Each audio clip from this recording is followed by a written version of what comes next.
महाराष्ट्र राज्य शिक्षक परिषद गेल्या 2 वर्षांपासून जिल्हा परिषद स्तरावर निवड श्रेणीबाबत सततचा पाठपुरावा राज्य कार्यवाह सरचिटणीस माननीय संजय बबनराव पगार यांच्या नेतृत्वामध्ये निवड श्रेणी टप्पा क्रमांक 1 मंजूर झाल्यानंतर तेव्हाच दरवर्षी आलेले प्रस्ताव निकाली काढावे या संदर्भात चर्चेवर निर्णय झाला होता। तरीही प्रशासनाने विलंब केल्याने शिक्षक परिषदेने वेळोवेळी प्रशासनाला निवेदने देऊन सहकार्य भावनेने कार्याला गती दिली आहे। नाशिक जिल्हा परिषद अंतर्गत 1439 प्राथमिक शिक्षक व 25 पदवीधर शिक्षकांची निवड श्रेणी मंजूर करण्यात आली आहे।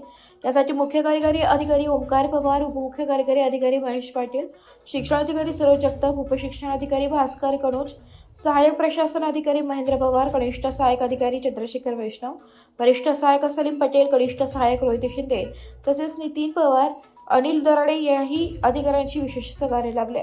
सर्वांचे शिक्षक परिषदेच्या वतीने आभार मानण्यात आले। शिक्षक परिषद प्राथमिक विभागाचे राज्य कार्यवाहक संजय बबनराव पगार, राज्य उपाध्यक्ष दीपक खेरणार, विभागीय अध्यक्ष वासुदेव बोरसे, जिल्हा अध्यक्ष रमेश रघुनाथ गाहिल, जिल्हा कार्यवाह रावसाहेब बहिरू जाधव, कार्याध्यक्ष सुरेंद्र शेवाळे, रवींद्र ह्याळी, जितेंद्र खोर, जिल्हा कोषाध्यक्ष सुनील अहिरे, संघटक प्रशांत शेवाळे, जिल्हा प्रतिनिधी वैभव उपासनी, प्रवीण कोळी, सर्व जिल्हा पदाधिकारी, तालुका अध्यक्ष, कार्यवाह सर्व पदाधिकारी अर्थात शिक्षक परिषद संघटनेच्या प्रयत्नांचे यश म्हणता येईल। गेल्या 3 वर्षापूर्वी महाराष्ट्र राज्य शिक्षक परिषदेने विशेष प्रयत्न करून शिक्षकांना निवड श्रेणी मिळवून देण्यासाठीचा लढा उभा केला आणि त्या लढ्याचा परिणाम म्हणून 2500 शिक्षकांना निवड श्रेणी प्राप्त झाली होती। याचाच पुढील भाग म्हणून दुसऱ्या टप्प्यामध्ये 1500च्या आसपासचे जे शिक्षक आहेत त्यांना निवड श्रेणी मंजूर करणं अपेक्षित होते। त्यासाठी शिक्षक परिषदेने वारंवार निवेदने दिली आणि प्रयत्न पण केले।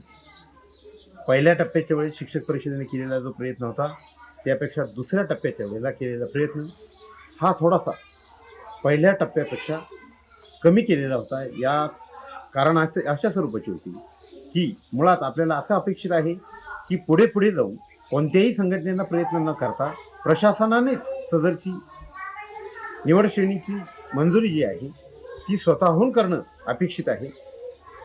त्या हेतूला धरून आपण मुद्दामहून सक्रियता कमी दाखवली होती, परंतु याचा परिणाम गेल्या 2 वर्षाच्या प्रयत्नांना किंवा 2 वर्षाच्या कालावधी निघून गेला तरीसुद्धा दुसरा टप्पा मंजूर होत नव्हता आणि म्हणून परिषदेनं पुन्हा एकदा आंदोलनाचा पवित्रा घेतला आणि येत्या 9 तारखेला बेमुदत असं धरणे आंदोलन करण्याचा इशारा आपण जिल्हा परिषद प्रशासनाला दिला होता।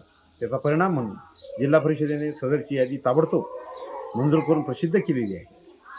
मित्रो, येत्या काळामध्ये 89, 90, 91चे जे पात्र शिक्षक आहेत ज्यांना निवड श्रेणी मिळालेली आहे परंतु त्याचा लाभ मिळालेला नाही त्याबाबतचा एक विशेष प्रयत्न आपण करणार आहोत। त्याबाबतचंही निवेदन आपण आता दिलेलं आहे आणि चट्टोपाध्यायची यादी म्हणजेच वरिष्ठ श्रेणीची यादी मंजूर होण्यासाठी विशेष प्रयत्न आपण येत्या कालावधीमध्ये करणार आहोत। जय शिक्षक परिषद। न्यूजसाठी भाऊसाहेब पिंगळ,